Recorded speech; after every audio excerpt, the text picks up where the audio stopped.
when I'm talking to sellers and we're preparing to put their house on the market, it seems like the majority of them are pretty realistic about what's going on in the market. It doesn't seem like there's much surprise out there. It feels like people are aware of the situation and ready to react accordingly. So meaning like not list at aggressively high prices. Be realistic about what to expect as far as offers and time on market, etc. Alrighty, folks, it's time to figure out what is going on in the housing market. Let me catch you up. Yesterday, 30-year mortgage has once again gone over 7%.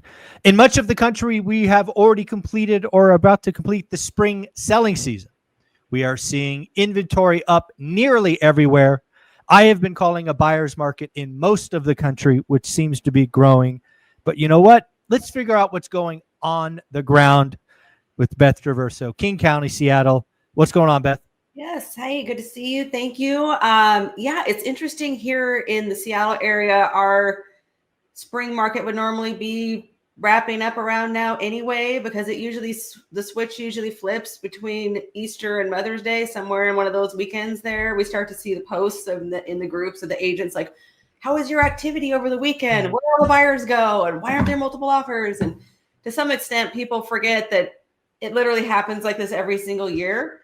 And it feels like it's the worst thing. It's different this time every single year, and the circumstances are going to be different every year, but the seasonality remains remarkably consistent. So that said, we are past our peak spring selling season. It happened really earlier than usual this year. It never really got going because of the whole tariff issue, stock market uncertainty that got thrown in right when we were revving up.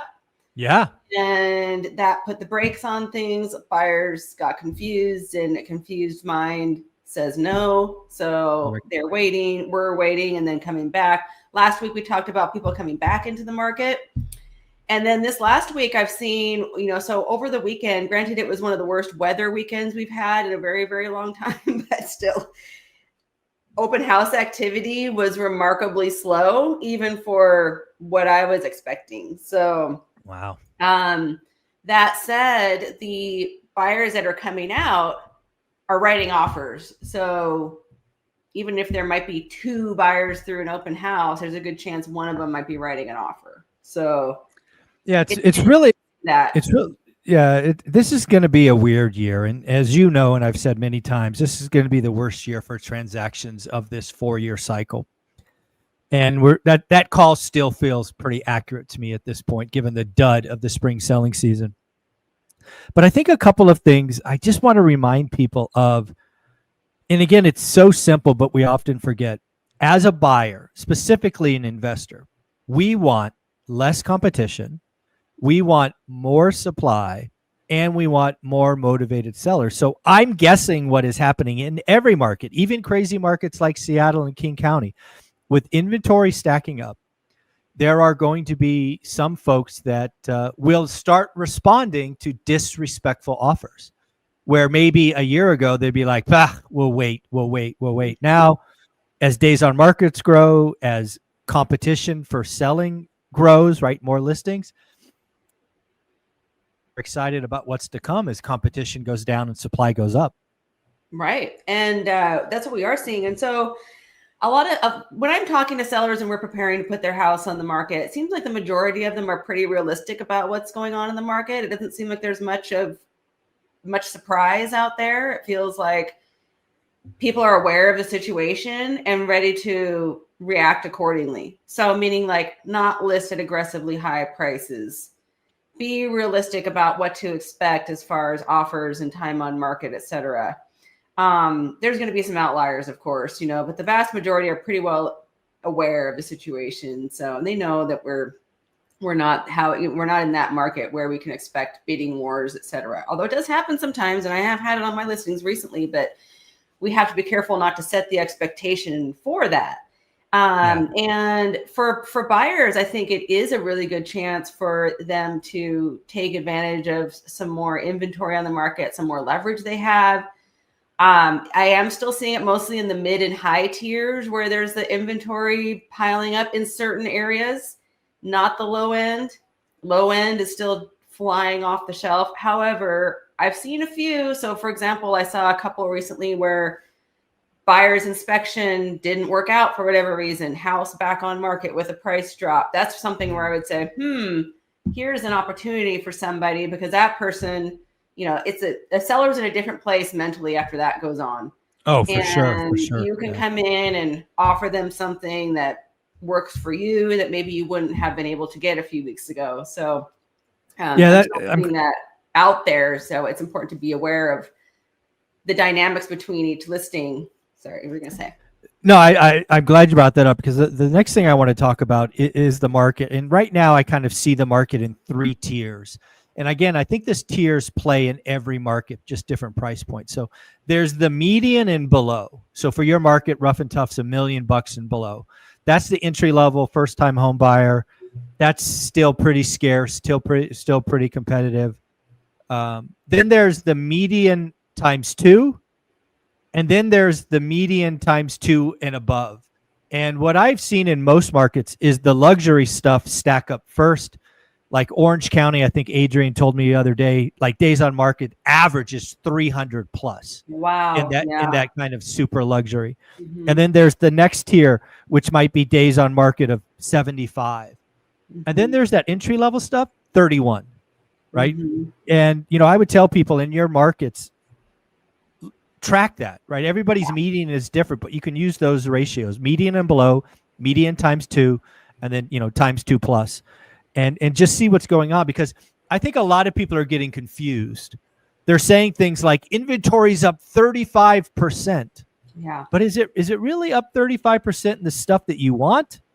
Or is it just a bunch of second homeowners, wanting to sell something that's luxury to them that they don't want anymore?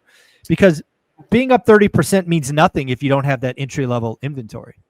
Yeah, I think that's such a good point, because if you look at the overall, like King County was up this much, or you got to look at, well, you need to look at your buy box, and you need, like we always say, and then it's important to differentiate between those tiers, because right now I'm seeing in my little neck of the woods that upper tier is clearly oversaturated, where I could see those could have 300 days. They don't right now because they all just came out, but all of them at the same. It's interesting how they all came out around the same-ish time.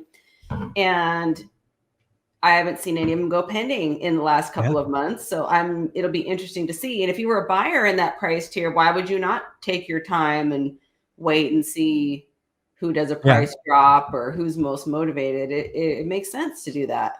Yeah, this is what I want people to realize. If you're lucky enough to be shopping for what I'll call ultra luxury properties, you define whatever that is, and you started to see all that inventory build. I mean, I'm a cheap son of a gun, right? Let's just say they're all listed at 2.5 million, 2.5 to 3 million. I'd find the 3 or 4 or 5 that I could live with, and I'd write a 1.7, 1.8 offer and see who responds. Because again, these people with these big homes, sometimes they have other financial liquidity and they just want out. Some people have decided they're going to sell here and move to Texas. I want to find that motivated seller. And if a motivated seller wants to hand me $500,000, I'm going to pick it up. Yeah. And one of them ultimately will, probably. A lot of them, it seems to me the common story is they're folks who built a house somewhere else. They have more than one house. Mm-hmm. And maybe they can do that for a while, keep the 2 houses, but at some point they're going to get tired of it or want to redeploy, even if they don't need the capital. Wealthy people are pretty smart with their money, usually is how they got to be that way. So they're going to want to maybe use those funds to invest in something else. As soon as some other investment or life motivation becomes greater, then that's when the time will come for them to say, all right, we're going to get realistic about whatever it takes to sell. And they also, if they see, okay, there's 5 houses for sale in our area, our community, our area at 3.5 million, all of them right around 3.5 million. Yeah. Somebody's going to drop to 2,995, for example, and that will be the one that sells. And then that lowers the threshold for all the rest of them. Not that that's necessarily going to happen, but it might. No, yeah, it's just an example. Yeah. Or they'll just wait it out, and who knows? But usually waiting does not get you more money. Is usually not how that works. Yeah, no, there's no doubt. Again, folks, I think it's pretty clear we're in a buyer's market. The spring selling season is going to go down as a dud. Where I find myself now is in the parts of the country that don't really have a hard winter, right? Right. If you have a hard winter, this probably doesn't apply to you, but if you have like, decent weather in the winter, I am wondering if we're just going to have a surprising, I don't know, call it fall market. Typically in the second half of the year, it's just, it just is what it is. But I wonder if there's been such a drag because of all this uncertainty. If the economy turns and if things start to look positive, I wonder if the fall market's going to surprise us this year. That's a great point that I'm really glad you brought up. I was wondering that because the time that we have the second bump in our seasonality is after the kids are back in school and life settles down post summer. Because in the Pacific Northwest, the summer is what we live for. It's like, this is the beautiful time to get outside and travel, and everybody's traveling and doing fun stuff, not thinking about buying a house typically. But then in the fall, everyone reacclimates and gets down to business. And those are the ones that want to buy and move in before the end of the school year. And I know for a fact that there are a lot of buyers out there that, for whatever reason, didn't pull the trigger this spring. And that desire to move is still there. And especially if things start to trend in a positive direction for whatever reason. Yeah. And if inventory starts to dwindle down, we don't see the listings coming on. The few ones that were out there might take a little longer to sell, maybe even sell for a little less, but they do sell eventually, and not much is coming on to take its place. And then we get a little bit of a bump in the fall. I mean, we saw it last year, and last year was not the best year for real estate transactions, was it? Right. So, but we did still see that. So I think there's a good chance that may happen this year, where the demand got pushed out. Well, it's going to be interesting. But the good news is we talk each and every week. Folks, let us know what's going on in your market. What's going on below the median, above the median, and then the luxury stuff. I'd love to hear from you, see what's going on across the country. If you need a referral to a top 1% agent across the country, Beth, what do they do? Yeah, so best way to reach me is to reach out through BethTraversoGroup.com. There's a contact me form on there, or you can Google me and find me. I'm in school as well, so feel free to reach out. Awesome. Thank you so much. Have a great week. Thank you. You too.